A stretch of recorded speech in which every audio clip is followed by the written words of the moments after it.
عشق رسول کا کچھ لوگ دعویٰ کرتے ہیں۔ وہ دعویٰ کیسے کرتے ہیں؟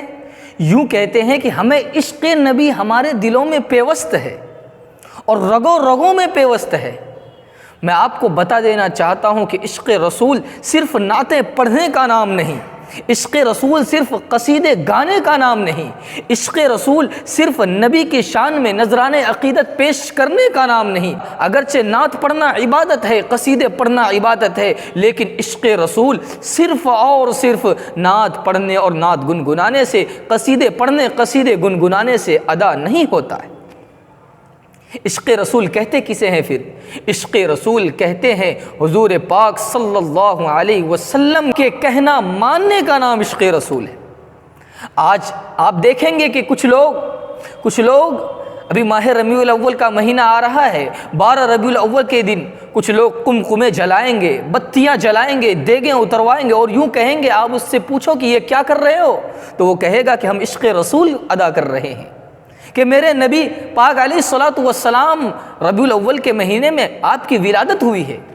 میں آپ کو بتا دوں کہ آپ صلی اللہ علیہ وسلم کی ولادت باسعادت 9 ربیع الاول 22 اپریل 571 عیسوی کو ہوئی ہے، علی اختلاف روایت ہے، لیکن اللہ کے نبی جناب محمد الرسول اللہ کی وفات مبارک 12 ربیع الاول کو ہی ہے۔ اس میں کوئی شک نہیں ہے کہ آقا صلی اللہ علیہ وسلم کی وفات مبارکہ 12 ربیع الاول کو نہ ہوئی۔ اگر آپ کو 12 ربیع الاول اور عشق رسول کا جائزہ لینا ہے تو آئیے ہمارے ساتھ مدینے کی گلیوں میں پہنچتے ہیں اور جناب آقا محمد الرسول اللہ صلی اللہ علیہ وسلم کی وفات کے بعد ہم دیکھتے ہیں خلافتوں کا دور آیا، حضرت ابو بکر کا دور آیا، حضرت عمر کا دور آیا، حضرت عثمان کا دور آیا، حضرت علی کا دور آیا۔ کیا ان دنوں کے اندر لوگوں نے، ان صحابہ کرام نے عشق رسول میں دیگیں اتروائے؟ کیا عشق رسول میں صحابہ کرام رضوان اللہ علیہم اجمعین بتیاں جلائیں، قمقمے جلائے؟ کیا یہ جلائے؟ اگر جلاتے ہیں تو عشق رسول ان کو ہے، اگر وہ نہیں جلائے ہیں تو یقیناً یہ عشق رسول نہیں ہے۔ ہم نے ہر دور میں تقدیس رسالت کے لیے وقت کے تیز ہواؤں سے بغاوت کی ہے، سلسلہ توڑ کر رسم سیاست کا فسوں، ایک فقط نام محمد سے محبت کی ہے۔ میرے بھائیو، عشق رسول صرف اور صرف نبی پاک صلی اللہ علیہ وسلم کی نذرانے عقیدت پیش کرنے کا نام نہیں ہے۔ آپ سمجھ رہے ہیں نا میری بات کو؟ عشق رسول کسے کہتے ہیں؟ عشق رسول کہتے ہیں اللہ کے نبی کے کہنا ماننے کا نام۔ اگر عشق رسول حضور کی تعریف کرنے کا نام ہوتا تو جنگ بدر میں 13 صحابہ شہید نہ ہوتے۔ اگر عشق رسول حضور کی تعریف کرنے کا نام ہوتا تو حضرت حمزہ رضی اللہ تعالی عنہ کے 12 ٹکڑے نہیں کیے جاتے۔ اگر عشق رسول حضور پاک کی تعریف کرنے کا نام ہوتا تو لبینہ کی چمڑی ادھیڑی نہ جاتی۔ اگر عشق رسول حضور کی تعریف کرنے کا نام ہوتا حضرت بلال کو مکہ کی گلیوں میں گھسیٹا نہ جاتا۔ اگر عشق رسول حضور کی تعریف کرنے کا نام ہوتا، صرف حضور کی تعریف کرنے سے حق ادا ہوتا تو نبی پاک صلی اللہ علیہ وسلم کی دور نبوت میں 256 صحابہ شہید نہ ہوتے۔ اگر عشق رسول صرف حضور کی تعریف کرنے کا نام ہوتا تو خلافت راشدہ کے 50 سالہ دور میں 27,000 صحابہ شہید نہ ہوتے۔ تو معلوم ہوا کہ عشق رسول صرف اور صرف نبی کی شان میں تعریف کرنے کا نام نہیں، عشق رسول صرف اور صرف بریانی پکوانے کا نام نہیں، بتیاں جلانے کا نام نہیں، قمقمے جلانے کا نام نہیں، عشق رسول ہے حضور کے کہنا ماننے کا نام ہے۔ اب آپ کو سمجھ میں آ گیا کہ عشق رسول کسے کہتے ہیں؟ میرے بھائیو، عشق رسول اگر صرف تعریف کرنے سے ہو جاتا تو بڑے بڑے کافر آئے، کوئی ایسا کافر دنیا میں نہیں گزرا جنہوں نے نبی کی شان میں تعریف نہ کی ہو۔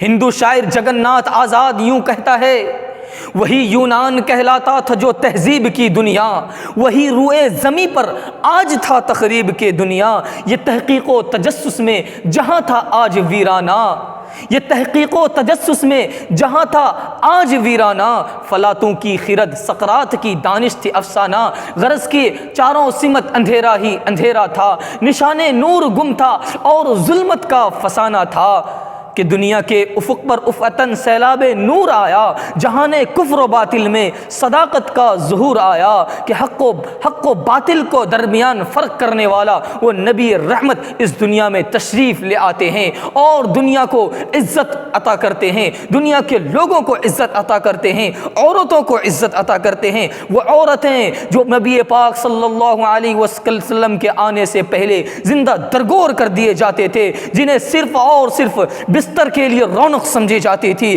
آقا مدنی جناب محمد الرسول اللہ کی ولادت باسعادت کے بعد عورتوں کو عزت ملی، بیواؤں کو عزت ملی، یتیموں کو عزت ملی۔ آپ نے فرمایا یتیموں کے سر پر دستے شفقت رکھا کرو، آپ نے فرمایا بڑوں کی عزت کیا کرو، آپ نے فرمایا چھوٹوں پر رحم کیا کرو۔ میرے دوستو، حضور کا کہنا ماننے کا نام عشق رسول ہے۔ عشق رسول صرف تعریف کرنے کا نام نہیں ہے۔ اگر عشق رسول صرف تعریف کرنے کا نام ہوتا تو کالکا پرساد جو ایک ہندو شاعر ہے وہ یوں گویا ہوتے ہیں کہ جو شرق سے ہو غرب تلک درہم و دینار، لے کر زمین تاب و فلک مال کے انبار، دریا سبھی موتی بنے پارس بنے کوہسار، ایک سنت کھڑا جو ہو میرے سید ابرار، پھر کالکا پرساد سے پوچھے کوئی کیا لے، نالین محمد وہیں سر پہ اٹھا لے۔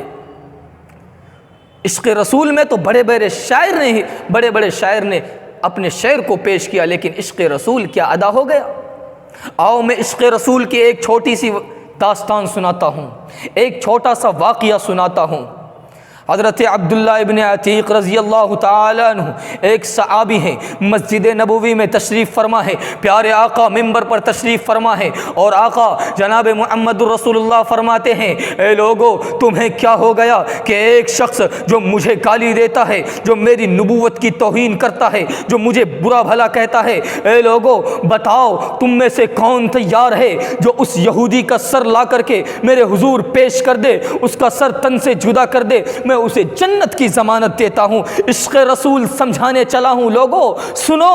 عبداللہ ابن عتیق رضی اللہ عنہ مجلس میں بیٹھے ہوئے ہوتے ہیں، ہر صحابی کی تمنا ہوتی ہے کہ ہمیں یہ موقع نصیب ہو جائے، لیکن وہ وقت بھی آتا ہے کہ حضرت عبداللہ ابن عتیق رضی اللہ تعالی عنہ اللہ کے حضور دعا کرتے ہیں اے پیارے اللہ، جنگ بدر میں شریک نہ ہو سکا، جنگ احد میں شریک نہ ہو سکا، مولا مجھے یہ عطیہ عطا کر دیجئے کہ میں اس کم وقت کا سر تن سے جدا کر دوں اور کل قیامت کے دن عشق رسول پیش کر سکوں۔ حضرت عبداللہ ابن عتیق مسجد نبوی سے نکلتے ہیں، ایک خنجر لے کر کے اپنے بغل میں دباتے ہیں، اور کسی سے پوچھا کہ اس کعب ابن اشرف کا مکان کہاں ہے؟ لوگوں نے بتایا کہ مدینہ منورہ سے کچھ میل فاصلے پر ہے۔ حضرت عبداللہ ابن عتیق رضی اللہ تعالی عنہ نکلتے ہیں، جب وہاں پر پہنچتے ہیں تو دیکھتا ہے کہ دربار لگا ہوا ہے، گیٹ بند ہے، مسافر کی شکل میں جاتے ہیں۔ حضرت عبداللہ ابن عتیق کہتے ہیں کہ اے لوگوں